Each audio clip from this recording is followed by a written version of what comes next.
Alright, so here we are yet again to the thrift stores in search for video games, or at the very least, hopefully I can find something interesting to talk about. I would have bought this MX 2002 game, but the disc wasn't inside, so yeah, that kind of bummed me out slightly. This Goodwill didn't really have anything else outside of sports titles and other very common stuff I already own. You know, as much as I really like these old typewriters, I see them at flea markets and antique shops all the time, with sellers asking just outrageous prices for them, and yet I've never once seen anyone buy them. I think maybe they would sell fairly well on eBay. The only issue is that you'd end up paying like $20-25 just to ship the damn things, since they are so stupid heavy. That's kind of funny. We used these exact same calculators at my old junior high. Jesus, that's like 15 years ago. Why do I remember this? Oh man, I was massively into Thomas the Tank Engine when I was really little. I would have shit myself if I had this thing. I don't even think they wanted much for it either, and it even had this little trunk in front for storage. This is like the coolest thing I've seen in a while.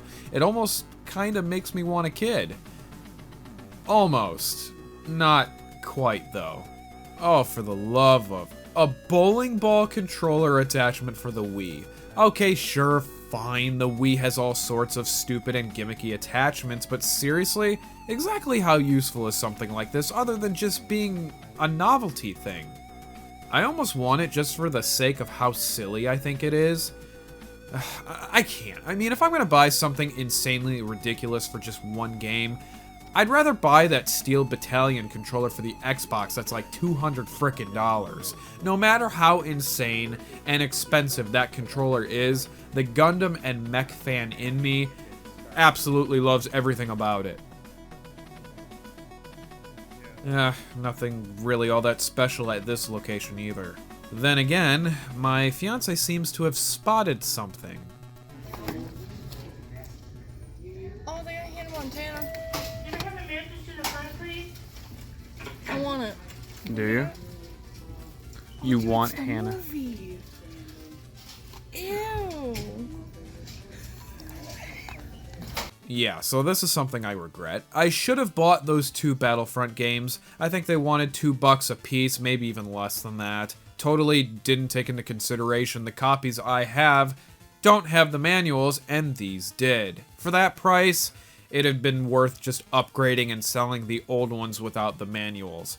I guess I was more concerned with finding games I straight up didn't own. Hot Shots Golf. Wow, does this bring back some memories. I used to play Hot Shots all the time with my dad, and man, were those some good times. He actually used to get so angry whenever I would beat his ass in any Hot Shots game, since Hot Shots was one of the games he was actually incredibly good at.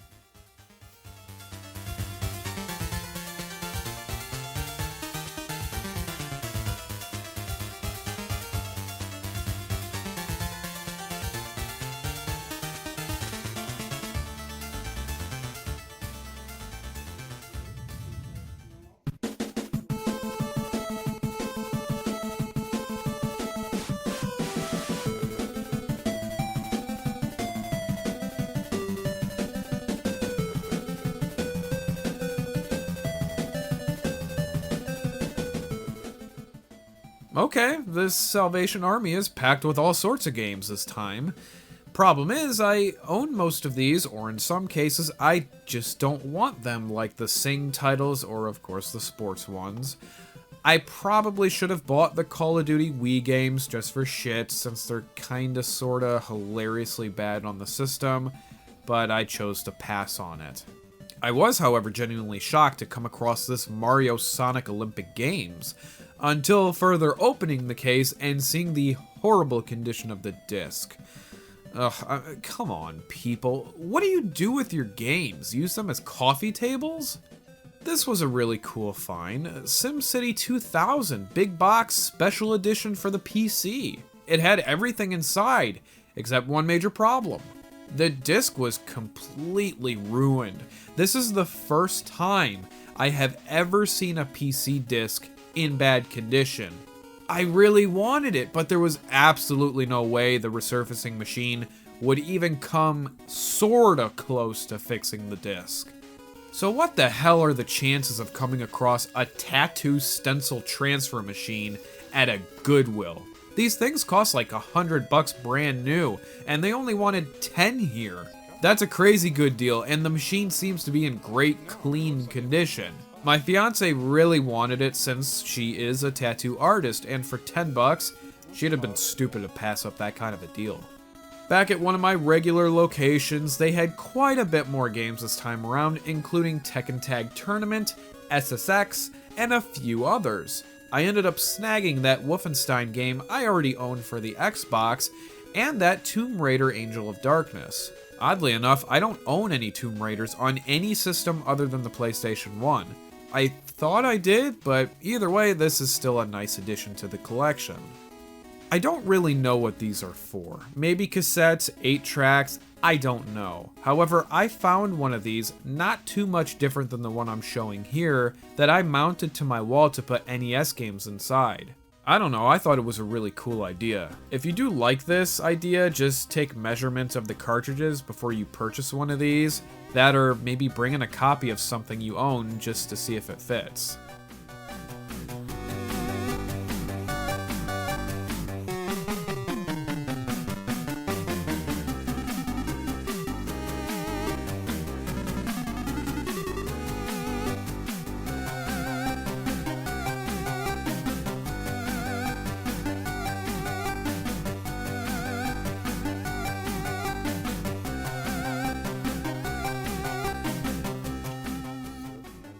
Wow, this Goodwill had a ton of games. It's just unfortunate a vast majority of them are sports titles and or incredibly cheap common stuff you can find at most used game shops.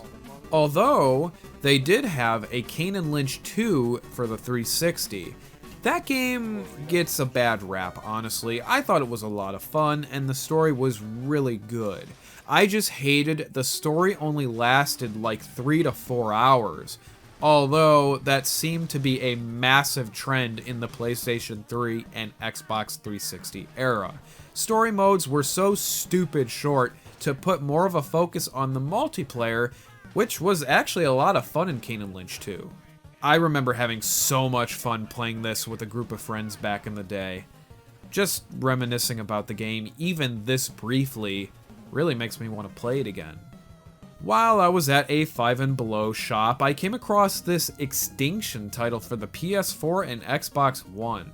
I know nothing about this game, but it's brand new and only $5. It looks fairly interesting, so why the hell not? At another location, I ended up finding Yokai Watch for the 3DS and whatever this game is. I've never heard of it, and what brief research I did, it's got fairly bad ratings, but again, it's $5 and it's brand new. Who cares? It's worth checking out. Well, I decided to cheat once again due to the lack of finding much of anything at the thrift stores. We ended up coming across this little hole-in-the-wall used game store, and in the back room, they had this entire bookshelf filled with games for only $1 a piece. And even better, the games were buy 3 get 1 free. The selection was pretty good too. They had Fight Night, Knockout Kings, Counter-Strike, Battlefield 3, Project Eden, some Tom Clancy games, and many others. I ended up grabbing a large stack of games and paid just over $10 for them. I might end up coming back here at some point. Even if I end up buying some of the sports titles I sorta care about, I'd end up getting them at such a cheap price it almost makes it totally worth it. So that's going to wrap things up for this video, everyone. I hope you all enjoyed it, and even if I don't end up buying a ton of games, I still love coming across cool, unique, or interesting stuff. So as always, thank you all very much for watching, and I'll see you next time.